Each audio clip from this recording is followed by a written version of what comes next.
बहुत सारे साथियों के मन में ऐसा विचार आता है कि अगर कोई परिवार में ही परिवार का जो व्यक्ति है वही संपत्ति को कब्जा करके बैठा, मान लेते हैं प्रॉपर्टी है, इसको कब्जा कर लिया है, ठीक है, उसका उपयोग कर रहा है, वो परिवार का व्यक्ति है, तो क्या वहां पे ऐसा तो नहीं बहुत लंबे समय से कब्जा है तो उसमें एडवर्स पोजीशन कानून लागू होगा। तो ये समझना बेहद जरूरी है कि क्या ये जो प्रतिकूल कब्जा कानून है, एडवर्स पोजीशन है, वो क्या परिवार में लागू होता है या नहीं होता है। तो ये यहां पे समझेंगे और जानेंगे इसको कि क्या नियम है इसका। अब देखें कि ये जो आप देख रहे हैं प्लॉट, इसको फैमिली का कोई व्यक्ति इस पे मान लेते हैं कि इसको उपयोग कर रहा है, इस पे घर बना लिया, तो फैमिली जो मेंबर है, जो परिवार का सदस्य है, वो कब्जाधारी नहीं होता है। इसलिए नहीं होता है, अब आपके मन में एक सवाल ये भी होगा कि ठीक है फैमिली के अलावा कोई इसको कब्जा करके है ना, फैमिली के अलावा, तो अलावा भी जो व्यक्ति है अगर उसके नाम से संपत्ति नहीं है, बात को समझने का प्रयास करेंगे कि जो मेरा कब्जा संपत्ति किया है उसके नाम से वो प्रॉपर्टी अभी फिलहाल दर्ज नहीं है, कोई प्रकार का उसके पास कागजात नहीं है, तभी वो एडवर्स पोजीशन का केस फाइल कर सकता है, मालिकाना हक का दावा कर सकता है। अब जिसके नाम से कागजात ही है, वो मान लेते हैं कि कागज तैयार कर लिया, वो फर्जी हो, गलत तरीके से तैयार किया हो, जैसे भी किया हो, तो वो यहाँ पे प्रतिकूल कब्जा कहाँ हुआ। वो तो सही है, उसके नाम से संपत्ति है और वो उस पे जो है एक तरह से कायम है, उसको उपयोग कर रहा है। अब वो गलत तरीके से किया, फर्जीवाड़ा किया, 420 का मुकदमा उस पे दर्ज हुआ, वो अलग बात है ना। तो लेकिन वो यहाँ पे एडवर्स पोजीशन का कोई भी नियम यहाँ पे लागू नहीं होगा। अब ये सवाल ये उठता है कि ये फैमिली, तो फैमिली वाला जो है व्यक्ति, वो तो उसका भी संपत्ति का हक बनता ही है, वो संपत्ति का हकदार तो वो है ही। लेकिन यही है कि जो शेयर है, मान लेते हैं अपने हिस्से को वो बेच लिया या अपने हिस्से पे वो कायम नहीं है, अपने हिस्से की प्रॉपर्टी को जो है वो मान लेते हैं कि किसी दूसरे को दे दिया, जो भी कारण रहा होगा, या अपने हिस्से को वो नहीं लिया, आपके हिस्से को जो है वो दखल कर लिया, तो यहाँ पे किसी भी प्रकार का एडवर्स पोजीशन का प्रॉपर्टी का लॉ जो है वो लागू नहीं होता है। इस बात को माइंड में सेट कर लें। और ये कोई भी फैमिली का अगर सदस्य है या वैसा व्यक्ति है जो कि फर्जी तरीके से कागजात तैयार कर लिया है, उन सभी पे लागू नहीं होगा, उसी व्यक्ति पे लागू होगा जो उस संपत्ति को जो है सिर्फ उपयोग कर रहा था और संपत्ति का मालिक जो है एक लंबे समय से अगर देखा जाए तो उस संपत्ति के लिए कोई भी किसी भी प्रकार का कोई केस भी फाइल नहीं किया। अगला सवाल है कि सर हम लोग भी 100 साल से जो ज्यादा से रह रहे हैं बट डॉक्यूमेंट नहीं है, तो क्या हमें उसका मालिकाना हक मिल सकता है। देखिए, अगर आप जो है मान लेते हैं कि 100 साल है ना, 100 साल से रह रहे हैं है ना, बट जो आपके पास है वो डॉक्यूमेंट नहीं है, और तो बिल्कुल मालिकाना हक मिल सकता है। मालिकाना हक का दावा यानी एडवर्स पोजीशन जो है ना, वो उसका दावा जो है प्रतिकूल कब्जा का दावा आप कोर्ट में करेंगे, और लेकिन वो नोटिस आपको संपत्ति का, जो आप संपत्ति को यूज कर रहे हैं, तो उसका जो भी जिसका भी नाम दर्ज होगा उसको नोटिस करना पड़ेगा, ठीक है, और आप अपना मालिकाना हक का दावा कर सकते हैं। देखिए, लंबे समय से आप 100 साल से हो या जो है 20 साल से हो, लेकिन आपको ये प्रूफ तो देना होगा, आपको ये गवाह तो देना होगा कि आप उस पे लंबे समय से हैं और आपका उस पे कब्जा है, आप उस पे रह रहे हैं, आपका मकान है, आपका जो है राशन कार्ड का उस पे है, या बिजली का बिल का एड्रेस जो है वो आप लंबे समय से, और संपत्ति का मालिक उस संपत्ति को ढूंढ भी नहीं रहा था। तो इस तरह का अगर है, आप लंबे समय से हैं और ये आप प्रूफ करेंगे कोर्ट में, तो बिल्कुल ये इस कानून से आपको फायदा होगा। सवाल है कि पिता ए जो है व्यक्ति को जो है ना, ए व्यक्ति को रजिस्ट्री कर दिया, दाखिल खारिज हो चुका है, बेटा ने उस जमीन को बी को रजिस्ट्री कर दिया, दाखिल खारिज नहीं हुआ है ना, किसका मान्य होगा। बी कब्जा किया है। देखिए, अगर पिता के द्वारा जो है ए को लिखा गया ना, वो रजिस्ट्री कर गया और उसका दाखिल खारिज भी हो गया, तो मान्य हमेशा है ना, दाखिल खारिज होता नहीं, तो मान्य हमेशा एक का ही होगा, इसलिए कि वो संपत्ति पिता के द्वारा बेचा गया है। ठीक है, और पिता के द्वारा अगर बेचा गया वो संपत्ति है तो मान लेते हैं बेटा उसको दोबारा बेच दिया किसी को, तो ये तो यहाँ पे गलत करना हो गया। तो लेकिन ऐसा जो है उस पर केस फाइल करना ही पड़ेगा,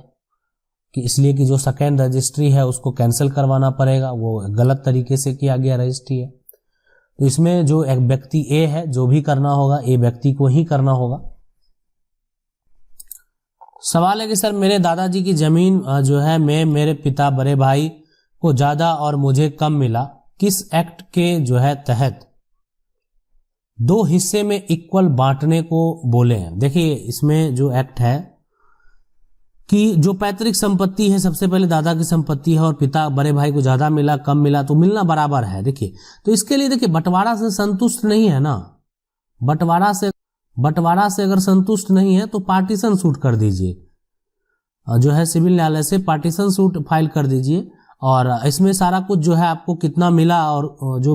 आपके बड़े भाई हैं उनको कितना मिला वो सारा कुछ जो है मेंशन होगा कि आपको इस प्रॉपर्टी में जो है शेयर नहीं मिला तो उसका हक जो है आप प्राप्त कर सकते हैं, बिल्कुल इक्वल होगा, और इक्वल आपका राइट बनता है तो इक्वल ही हक मिलेगा। सवाल है कि एक जमीन है खेत वाला, उस पर हम खेत कर रहे हैं लेकिन जमीन का मालिक जो है मौसी है, गलती से उसके नाम से रजिस्ट्री हो गया लेकिन वह जमीन को देने से इनकार कर रहा है। खेत जो है हम सब कर रहे हैं, अभी तक उस जमीन का मालिक उतना उस पर ध्यान नहीं दे रहा है, लगभग 20 साल से जमीन हमारे कब्जे में है। हम उस जमीन का कागज कैसे तैयार करें ताकि वह जमीन का मोटेशन अपने नाम हो जाए। प्रक्रिया तो यहाँ पे तो फर्जी है लेकिन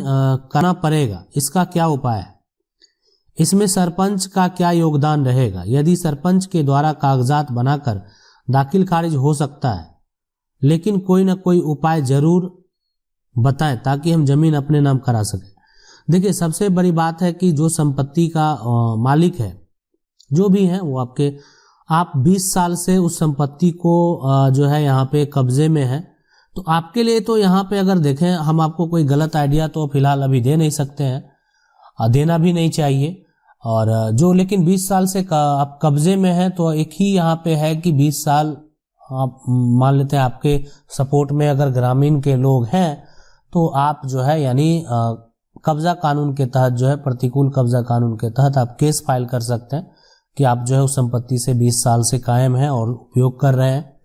और आपका उस पर मालिकाना हक बनता है। लेकिन फिर भी जो संपत्ति का असली टाइटल है और ज़्यादातर जो जजमेंट है अगर कोर्ट की बात करें तो वो जो संपत्ति का मालिक है उसी के फेवर में होता है, और बहुत ऐसे जजमेंट भी हैं जो कि जो कब्जाधारी हैं उसके पक्ष में भी हुआ है। मां के नाम संपत्ति पर अपने सिर्फ बेटों में संपत्ति विभाजन बताया, विवाहित बेटियों के अधिकार पर भी कृपया बताएं। देखिए मां के नाम अगर संपत्ति है तो सिर्फ बेटों का विभाजन, विवाहित बेटियों का भी अधिकार है, और इस पे भी हम बताते ही हैं। इसमें भी जैसे कोई संपत्ति मां के नाम से दर्ज है, अगर वो बेटा है ना, बेटी है, और बेटी को अगर हिस्सा नहीं दिया जा रहा है तो एक ही विकल्प है कि बेटी उस पर पार्टीशन सूट कर दे। माँ अगर जीवित है, माँ अगर सपोर्ट करेंगे तो फिर पार्टीशन करने की जरूरत भी नहीं पड़ेगी। अगर लेकिन माँ का कोई किसी प्रकार का सपोर्ट नहीं है, माँ अब नहीं है इस दुनिया में, माँ के नाम दर्ज है, तो उसमें सबसे बेहतर विकल्प जो है वो पार्टीशन सूट का ही है। पार्टीशन सूट करके आप संपत्ति में अपना हक जो है वो प्राप्त कर सकते हैं। सवाल है माँ के नाम का प्लॉट है, उसका खाता और प्लॉट नंबर भी है, तो उस जमीन का पेपर हम कहाँ से निकाल सकते हैं? देखिए सबसे बड़ी बात है कि आपने ये कंफर्म कर दिया कि आपका जो प्लॉट है वो माँ के नाम है और सब कुछ है। अब ये डिपेंड करता है कि वो माँ के नाम से क्या वो संपत्ति जो है ना खरीदा गया। अगर वो संपत्ति को खरीदा गया है तो उस केस में वो संपत्ति का जो पेपर है, अगर मान लेते हैं आपको रजिस्ट्री का ईयर याद होगा, तो आप अपने निबंधन कार्यालय से जो आपके जहाँ पे भी आपका रजिस्ट्री का कार्यालय है वहाँ से आप उसका डुप्लीकेट कॉपी यानी नकल जो है निकालने का प्रयास करेंगे, वहाँ आपको नकल मिलेगा। लेकिन ये बहुत पहले की अगर बात है तो हो सकता है कि माँ के नाम से खतियान बना होगा। तो जो जिला का अभिलेख है वो जिला के अभिलेख से आप जो है अपने माँ के नाम का जो खतियान है वो आप निकाल सकते हैं। सवाल है कि सर एक व्यक्ति ने 1984 में मेरे दादाजी से पैसा लिया था और पैसा 3 साल में वापस नहीं करने पे उसका जो उसी के नाम पे था वो मेरे दादा का हो जाएगा, ऐसा रजिस्ट्री किया था, जिसे मुनादी जो है बेगुलफा कहते हैं। जिसके बाद मेरे दादा की मृत्यु हो गई, जिसके कारण उसने पैसे अभी तक नहीं दिए। क्या उस रजिस्ट्री के पेपर के बेसिस पे घर पे दावा किया जा सकता है? देखिए, रजिस्ट्री का पेपर जो उस समय तैयार किया गया, और ये इस तरह का डॉक्यूमेंट पहले तैयार किया जाता था कि रजिस्ट्री पहले हो जाती थी और बाद में जो है उसका वो पैसा जो का लेन देन जो होता था वो बाद में भी होता था। और उस तरह का जो है बहुत सारा ऐसा रजिस्ट्री भी पहले हुआ करता था।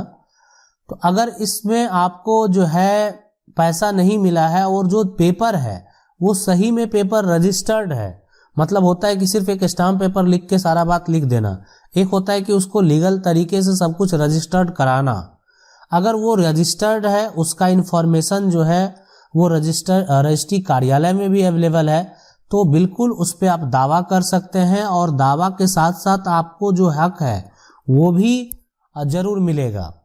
आशा करते हैं वीडियो अच्छा लगा होगा। वीडियो अच्छा लगा वीडियो को लाइक जरूर कर दें। चैनल को पहली बार देख रहे हैं सब्सक्राइब करके जो बेल आइकन है उसको जरूर दबा लें। मिलते हैं अगले वीडियो में, तब तक के लिए